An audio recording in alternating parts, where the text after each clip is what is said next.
Munich, January 26, 79. Dear old Joe, Sunday. Your delicious letter arrived exactly at the right time. It was laid by my plate as I was finishing breakfast at 12 noon. Livy and Clara Spaulding arrived from church 5 minutes later.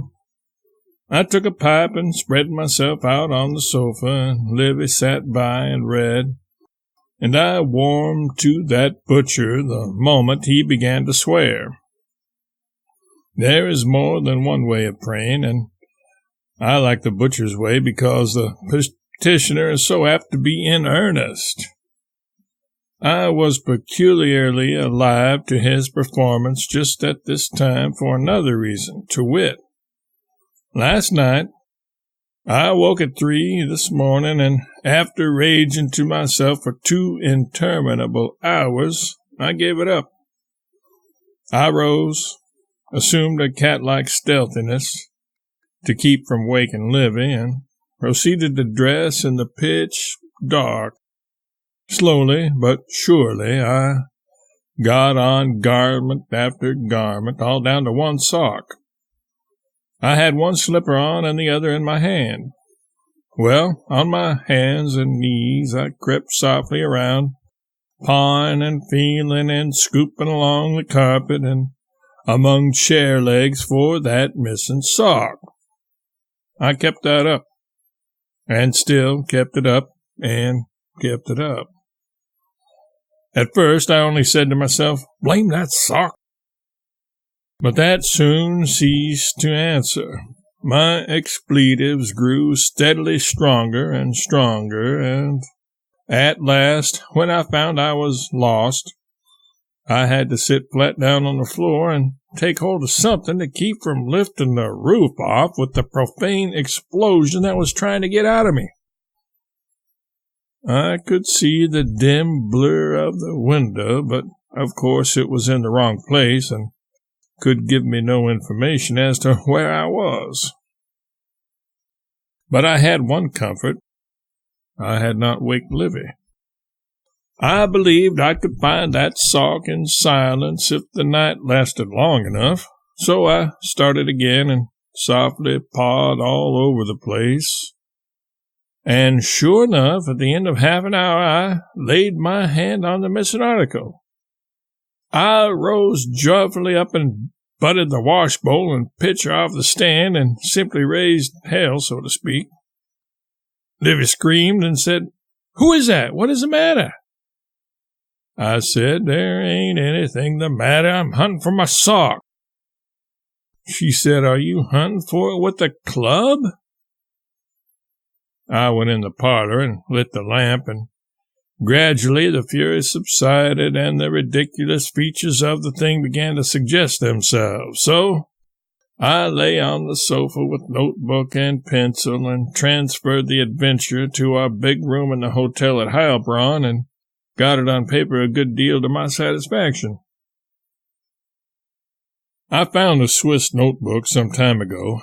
When it was first lost, I was glad of it, for I was getting an idea that I had lost my faculty of writing sketches of travel. Therefore, the loss of that notebook would render the writing of this one simply impossible and let me gracefully out. I was about to write to Bliss and propose some other book when the confounded thing turned up, and down went my heart into my boots.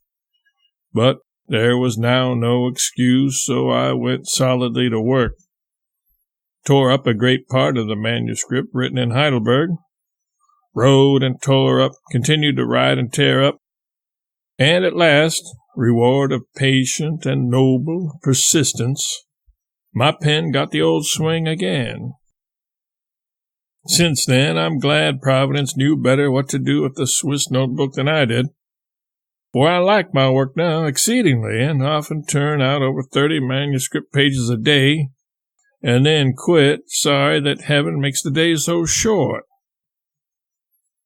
One of my discouragements had been the belief that my interest in this tour had been so slender that I couldn't gouge matter enough out of it to make a book. What a mistake! I've got 900 pages written. Not a word in it about the sea voyage. Yet I stepped my foot out of Heidelberg for the first time yesterday, and then only to take our party of 4 on our first pedestrian tour to Heilbronn.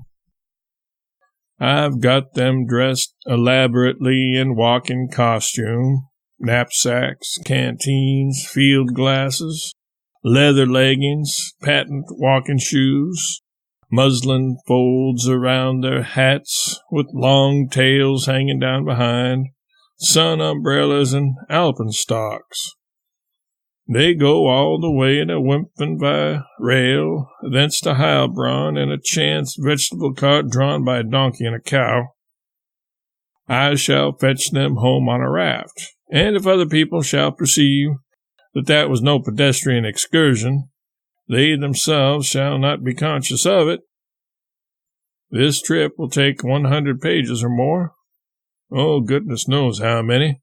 For the mood is everything, not the material, and I already seem to see 300 pages rising before me on that trip.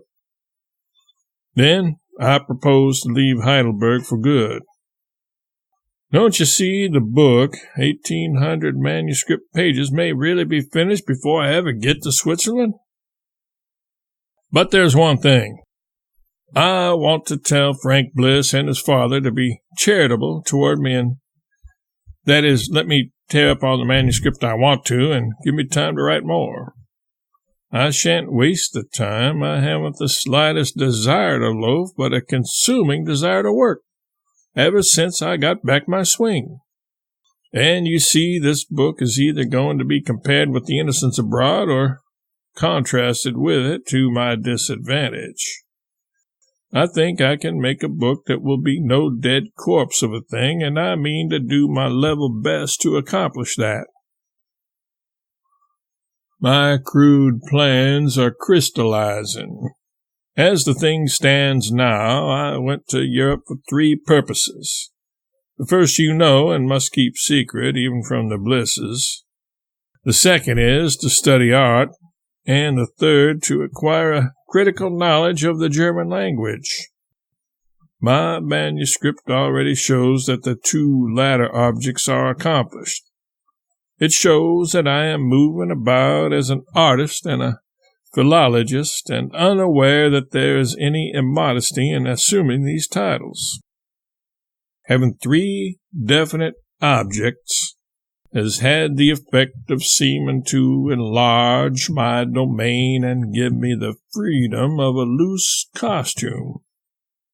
It is 3 strings to my bow, too. Well, your butcher is magnificent. He won't stay out of my mind. I keep trying to think of some way of getting your account of him into my book without his being offended.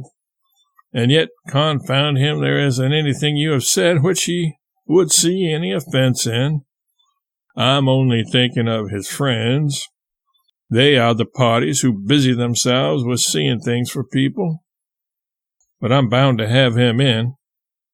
I'm putting in the yarn about the Limburger cheese and the box of guns, too. Mighty glad Howells declined it. It seems to gather richness and flavor with age. I have very nearly killed several companies with that narrative. The American Artists Club here, for instance, and Smith and wife and Miss Griffith. They were here in this house a week or 2. I've got other chapters that pretty nearly destroyed the same parties, too. Oh, Switzerland!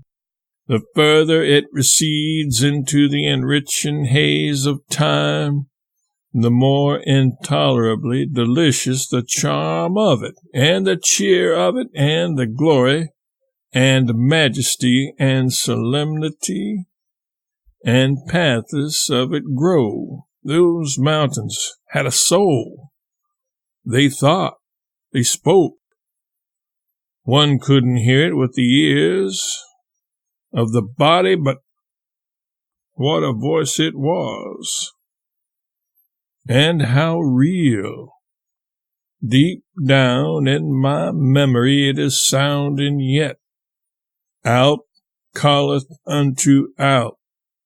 That stately old scriptural wording is the right one for God's Alps and God's ocean. How puny we were in that awful presence, and how painless it was to be so, how fitting and right it seemed, and how stingless was the sense of our unspeakable insignificance.